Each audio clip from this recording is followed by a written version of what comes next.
I was told that flipping a Trump district was impossible. I was told the race was unwinnable. I was told I was too young. I was told I didn't have the money or the connections to win. I was the underdog in that race.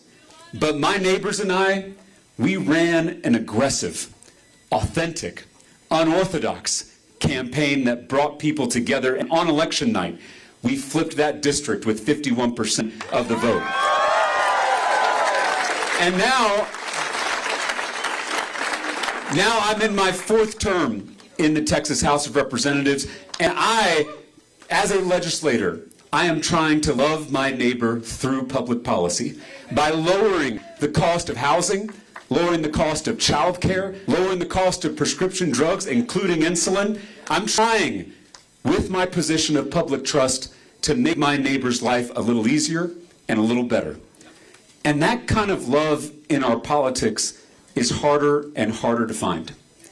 The reason politics sucks right now is it's not any one politician. It is the system itself. Think about who was sitting behind the President of the United States on Inauguration Day. Think about who owns the 24-hour corporate media that treats news as entertainment. Think about who runs the social media algorithms that keep us angry and divided. A handful of billionaires have redesigned our politics for their own profit. Us versus them, trolling, owning, name-calling, winning at all costs. Our politics has become professional wrestling.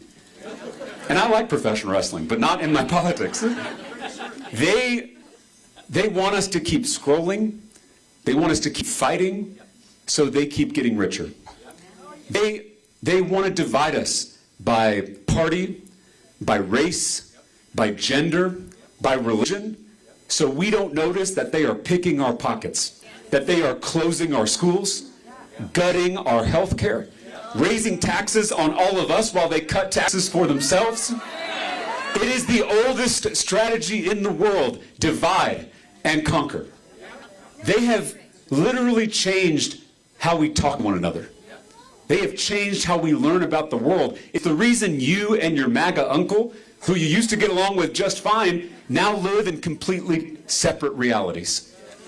Politics shouldn't feel this way. Politics is just another word for how we treat our neighbors. And we should treat each other a lot better than this.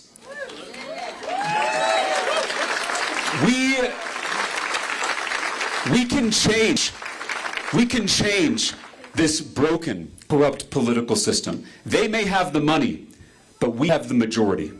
And it's going to require all of us coming together across these manufactured divisions. Fight the system, not your neighbor. There is something broken in this country. Our economic system is broken. Our political system is broken. But even our relationships with each other feel broken. And that's because the most powerful people in the world want it that way. I told you that my faith teaches me to love my neighbor as myself. Not just my neighbor who looks like me. Not just my neighbor who prays like me. Not just my neighbor who votes like me. I am called to love all of my neighbors the way I love myself. Because despite our many differences, despite our many disagreements, we all want the same things. A safe neighborhood, a good job with good benefits, a high-quality, well-funded public school, and the ability to see a doctor when we need one. I am tired of being pitted against my neighbor. I'm tired of being told to hate my neighbor. It's been more than 10 years of this kind of politics. Politics as blood sport. Politics as total war. It tears families apart. It ends friendships. It leaves us all feeling terrible all the time. I really do believe that as I travel this state that people across the spectrum are hungry for a different kind of politics. Not a politics of hate, not a politics of fear, Not a politics of division, but a politics of love. A love for this state, a love for this country, a love for all of our neighbors. A love that can heal what's broken in America. I was in Laredo, my mom's hometown, and we had a town hall, and a gentleman stood up and asked me, he said, "Isn't love too weak for this moment?" And I thought it was a great question. So I told him the truth, that my faith teaches me that love is the strongest force in the universe. Love is not passive. Love is not neutral. Love is not weak.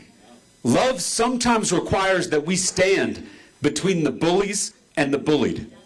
Love sometimes requires that we look evil in the eye and not blink. Love sometimes requires that we flip over the tables of injustice. That kind of love has always been a threat to the powers that be. That kind of love is revolutionary. That kind of love is radical. Love is creative. Hate is predictable. Hate is boring. Hate can't lower our energy bills. Hate can't teach a child how to read. Hate can't build a future. But what hate can't do, love can. Love can turn a student into a scholar. Love can turn an enemy into a friend.